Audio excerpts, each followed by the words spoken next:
अत्यंत महत्त्वाची आणि मोठी बातमी आपण पाहणार आहोत ती म्हणजे केंद्र सरकार जातनिहाय जनगणना करणार आहे। आज पंतप्रधान नरेंद्र मोदींच्या निवासस्थानी झालेल्या कॅबिनेट बैठकीमध्ये याबाबतचा निर्णय घेतला गेला। केंद्रीय रेल्वे मंत्री अश्विनी वैष्णव यांनी एका पत्रकार परिषदेत या निर्णयाची माहिती दिलेली आहे। स्वतंत्र भारतात 1951 मध्ये पहिली जनगणना झालेली होती, तर 2011च्या साली यूपीए सरकारच्या काळात अखेरची जनगणना झालेली होती। 2021 मध्ये ही जनगणना करणं अपेक्षित होतं, पण केंद्र सरकारनं ही केली नाही। परिणामी विरोधक गेल्या 3 वर्षांपासून सरकारवर टीका करतायत, तसंच जातीनिहाय जनगणना करण्याची मागणी देखील करत होते। अखेर केंद्र सरकारनं आता जातीनिहाय जनगणना करण्याची घोषणाच केलेली आहे। प्रधानमंत्री श्री नरेंद्र मोदी जी के नेतृत्व में राजनीतिक विषयों की कैबिनेट समिति ने यह निर्णय लिया है कि जातियों की गणना को आने वाली जनगणना में सम्मिलित किया जाए। यह इस बात को दर्शाता है कि वर्तमान सरकार देश और समाज के सर्वांगीण हितों और मूल्यों के लिए प्रतिबद्ध है। जैसे कि पहले भी जब समाज के गरीब वर्गों को 10% आरक्षण का प्रावधान किया गया, तब भी समाज के किसी घटक में तनाव उत्पन्न नहीं हुआ था।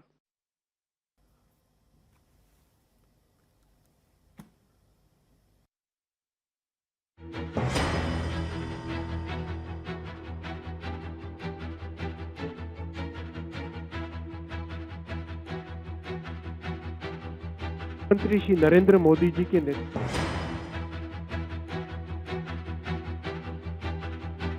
महत्त्वाच्या बातमी संदर्भात बोलण्यासाठी आपल्या सोबत सध्या ओबीसी नेते लक्ष्मण हाके जोडले गेलेले आहेत। लक्ष्मणजी, आपलं खूप खूप स्वागत लोकशाही मराठीमध्ये। केंद्र सरकारनं आता हा अत्यंत महत्त्वाचा निर्णय जाहीर केलेला आहे। जातनिहाय जनगणना केली जाणार आहे। मागणी होत होती गेले काही महिने सातत्यानं, विरोधी पक्षातले नेते सुद्धा मागणी करत होते। या सगळ्या संदर्भातली आपली पहिली प्रतिक्रिया सुरुवातीला। मी पहिल्यांदा सरकारचं हार्दिक असं अभिनंदन करेन। देर आए दुरुस्त आए असं मी याचं वर्णन करेन। जोपर्यंत कास्ट वाईज सेन्सस होणार नाही तोपर्यंत समाज व्यवस्थेतल्या शेवटच्या घटकापर्यंत आपण इथल्या लोकशाहीची तत्व या सामान्य माणसांपर्यंत पोहोचवू शकणार नाही। कास्ट वाईज सेन्ससची आपल्याला आवश्यकता होती आणि त्या दृष्टिकोनातून शासनाने हे सकारात्मक पाऊल उचललेलं आहे। या शासनाचं मी हार्दिक अभिनंदन करेन। पण त्याचबरोबर या देशामध्ये आपल्या संविधानामध्ये 1948चा सेन्सस ऍक्ट आहे।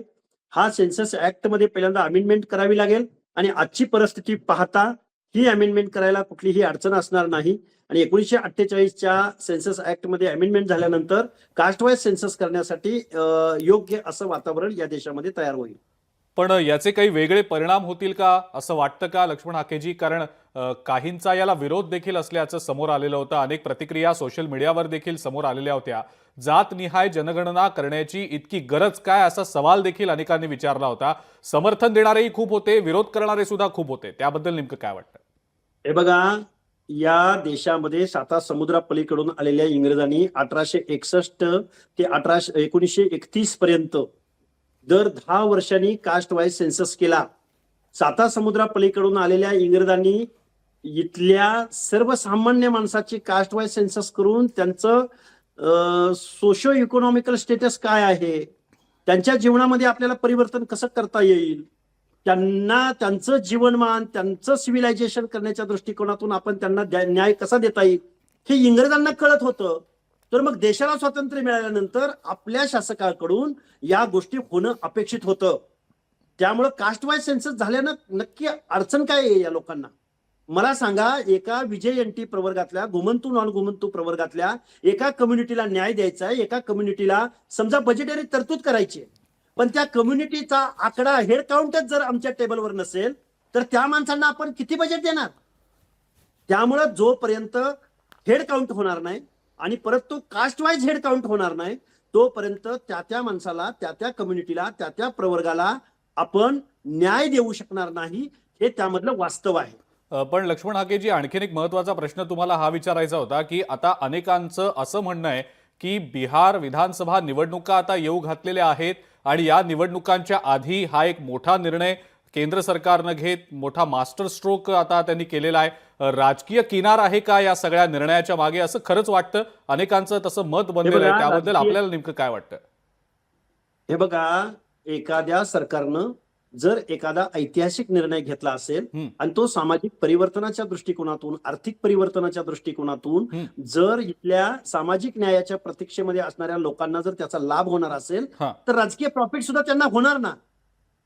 पण तुम्ही जोपर्यंत निर्णयच घेणार नसाल तर मग प्रॉफिटचा विषयच येत नाही. आणि राजकारण मुळात अशा प्रश्नावरतीच अवलंबून आहे ना. माझा प्रश्न लक्ष्मण हाकेजी यासाठी होता की राजकीय फायद्यासाठी सुद्धा अशा वेळेला काही निर्णय घेतले जातात आणि याच्या आधी सुद्धा आपण असे अनेक निर्णय कदाचित पाहिले आणि ऐकले देखील आहेत. आपल्याला वाटतं हा निर्णय सुद्धा त्यापैकीच एक असावा?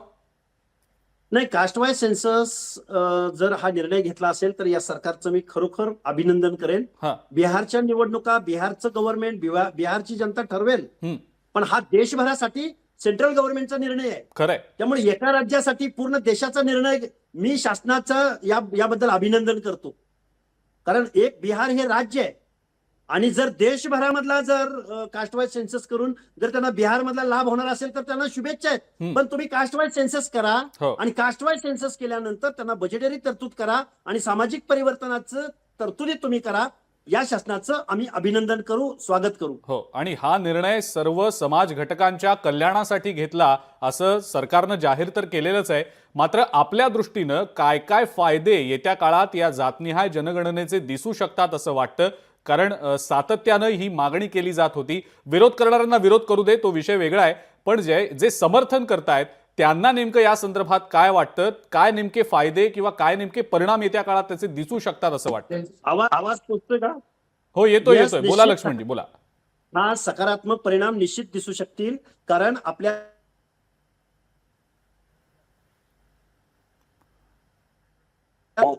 आवाज येतोय का माझा तुमच्यापर्यंत? हो, आता येतोय लक्ष्मणजी, बोला.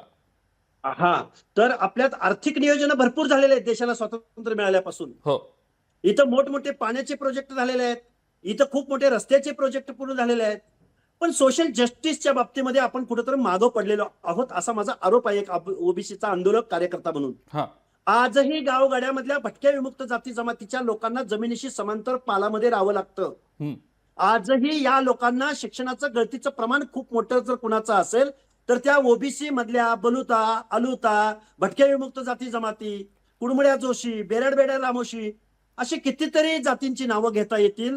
किती लोक आजही सामाजिक न्यायाच्या प्रतीक्षेमध्ये आहेत, आजही सिव्हिलायझेशनच्या प्रतीक्षेमध्ये आहेत. आणि त्या माणसांपर्यंत जर बजेट पोहोचवायचं असेल, त्या माणसांपर्यंत लोकशाहीचा सुग्रास असा स्वयंपाक पोहोचवायचा असेल तर त्यांचा कास्ट वाईज सेन्सस होणं मस्ट बी आहे, गरजेचं आहे. मग ते गव्हर्नमेंट कुणाचं